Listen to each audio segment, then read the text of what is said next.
archers are sculling up to the line, and how come Greece and Denmark come back? But surely they have left it too late, and they have, and we have now gone into the record book, for Great Britain are the Olympic champions, and it sounds fantastic. Oh, that's fabulous, fabulous news. Great Britain, for the very first time in the lightweight men's double sculls, are Olympic champions.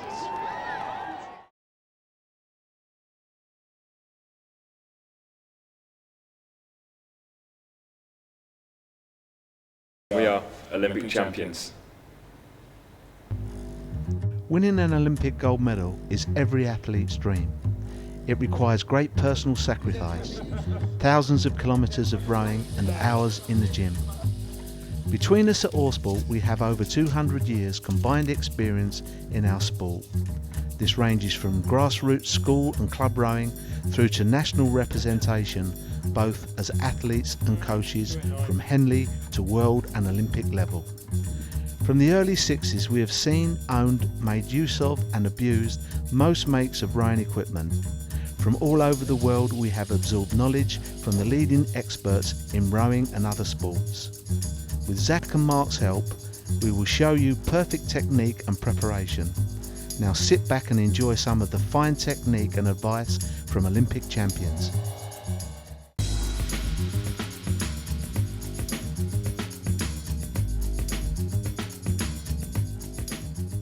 Before every session, we always try and warm up before we hit the water. So we normally spend a few minutes on the ergo before we go over to the mats and start stretching.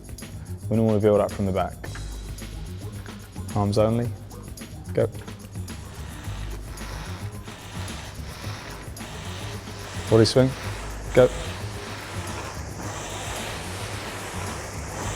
Doesn't have to be a long warm up, just enough to get the body moving. So it makes it a bit more easier to stretch, to become a bit more supple. Quarter slide, go. Half slide, go. And from this point we'll go straight into full slide. Next one, go.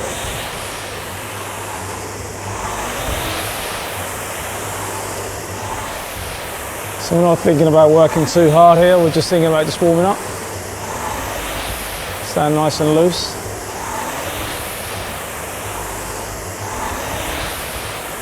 The hard work comes when we hit the water. After we've warmed up on the rowing machine for 4 or 5 minutes, we come onto the mats now and start a stretching routine. We always start from the head and work our way down the body. It's probably the simplest way so you don't forget any movements.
This is our normal training warm-up routine.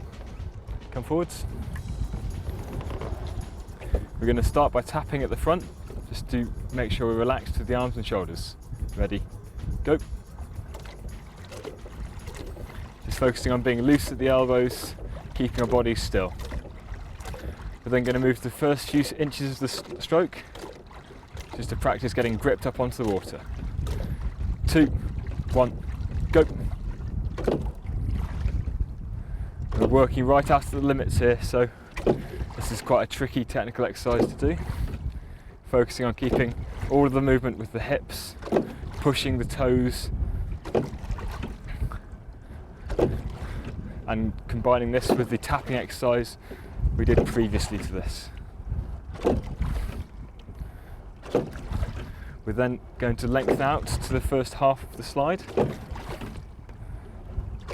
just to elongate the press on the boat. Again, keeping the bodies nicely set up. 2, 1, go.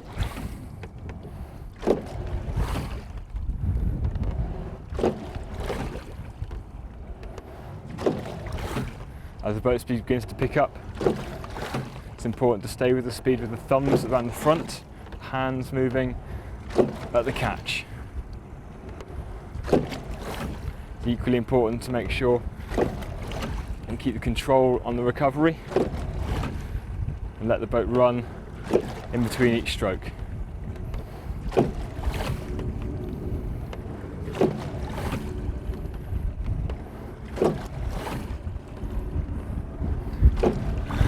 We're now going to lengthen this out to legs going flat.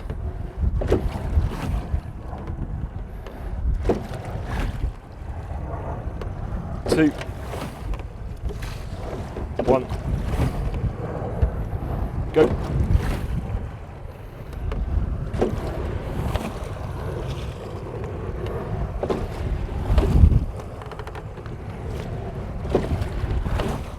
Focusing here on the same points as previously, keeping the push low in the boat, pushing the seat, holding the body in a strong position.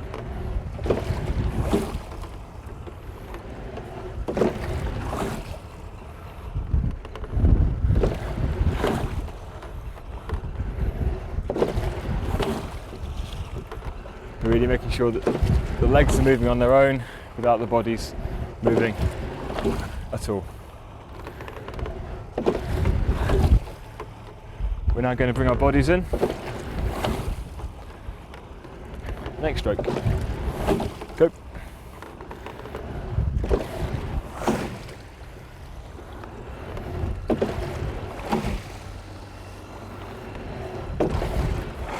It's really important on this one, now the bodies are in, to make sure you're timing the body movement to the leg drive. Using the legs all the way first, and then bring the body in at the end.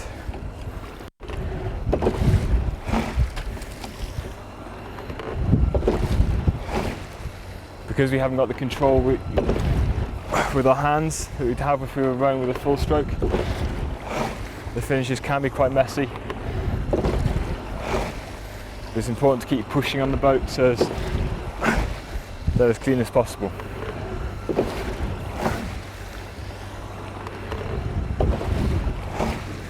We're now going to go to full slide with arms, full stroke, to set the whole stroke together. Square blades, ready, go.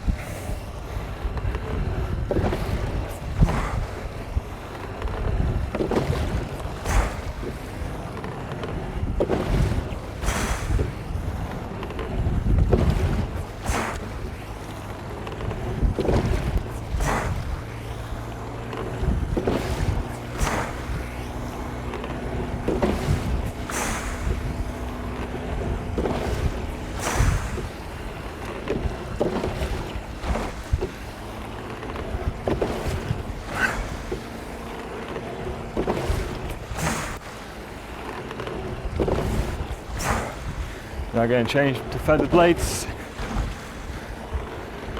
Next stroke. Go.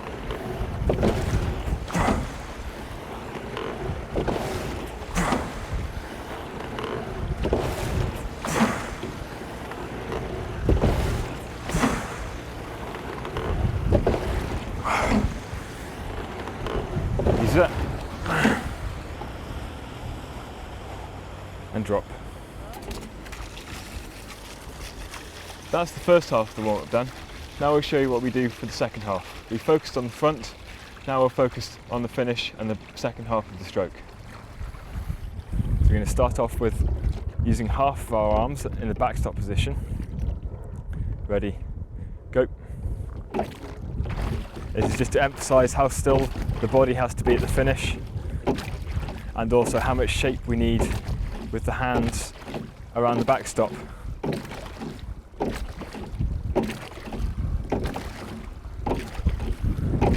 We're now going to move out to using the whole arm. 2, 1, go.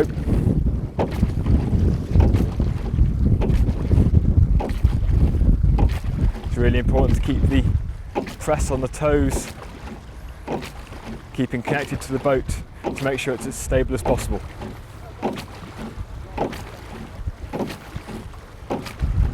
We're now going to bring the bodies in to make sure here we really rock over from the hips and get the body swing not from the back, from the vertebrae, but from the pelvis. 2, 1, go.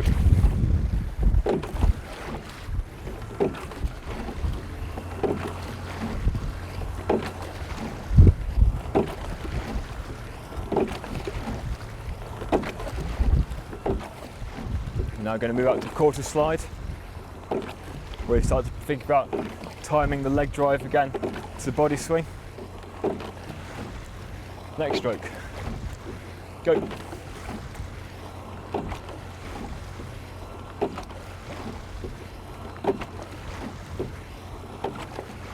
It's really important here we leave the arms nice and long and keep focusing on the sequence of body movements, making sure the legs work first. Then the body helps the legs drive.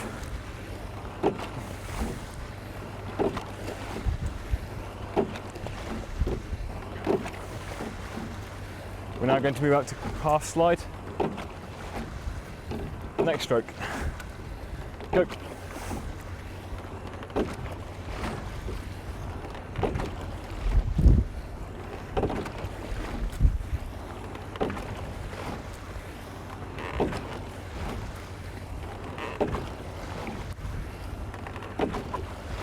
Here we're beginning to focus a little bit more on a normal stroke cycle, keeping the hands hooking in around the front, around the catch, as we worked on in the first half of the warm-up, and also adding to it the shape we developed with this exercise building off the backstop in the second half of our warm-up.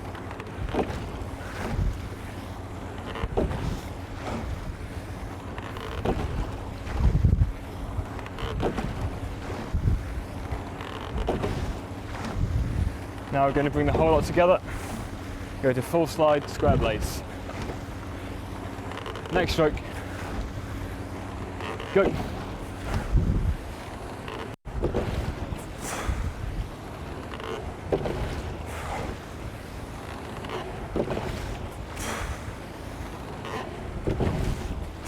This is where you put all of the things we've worked on the last 2,000 metres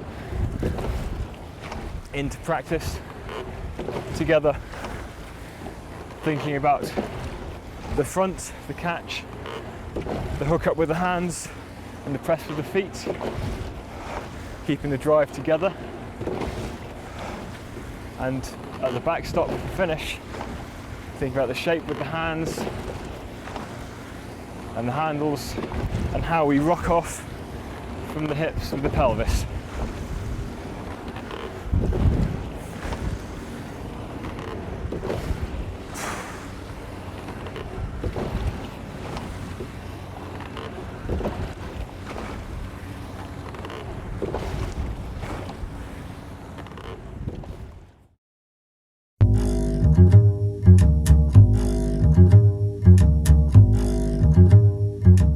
Right, the protocol that you saw from the warm-up we just did is a routine we use in every session we go out in the water, no matter what the session will be and what the session will entail.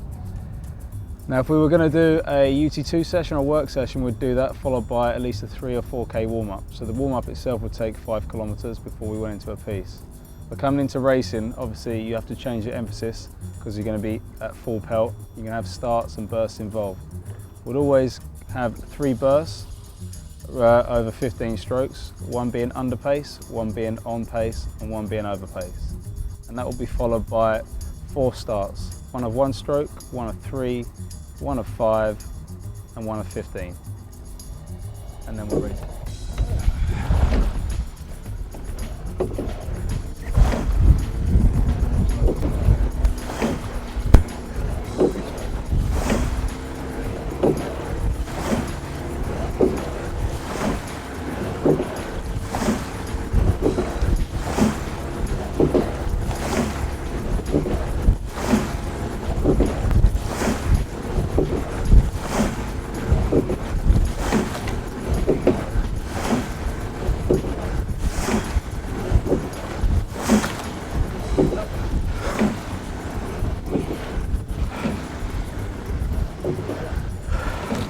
race pace.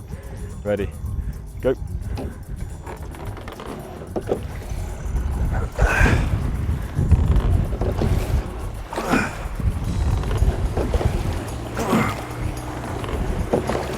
Okay, to pace. In 3 strokes. 3, 2, 1, go.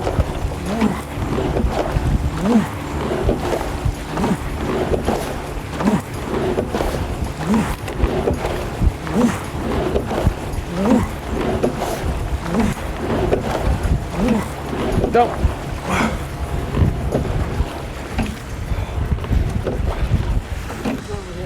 Hey? Go.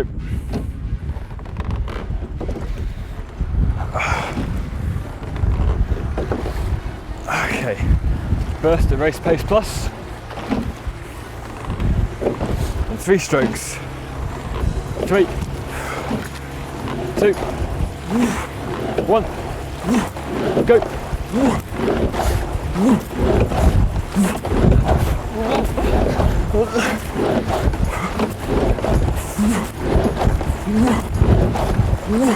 Down.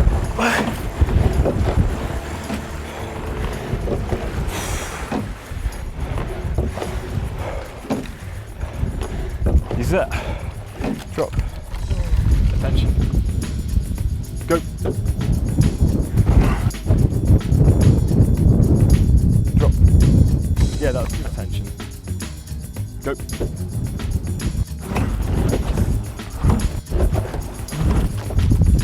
Attention. Go.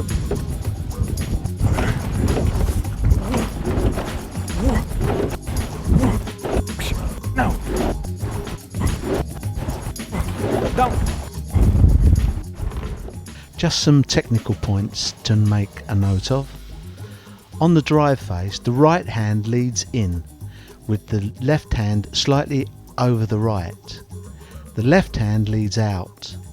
On the finish, the hands are knocked down and swing away, and the body rocks over, placing the body weight firmly onto the foot stretcher. This allows you to control the slide forward and let the boat run under you. At the catch, the shins are vertical and the body angle is at 1 o'clock. On the finish, the legs are locked out and the body angle is at 11 o'clock. The thumbs brush the chest at the 3rd rib and the hands separate by around 15 centimeters.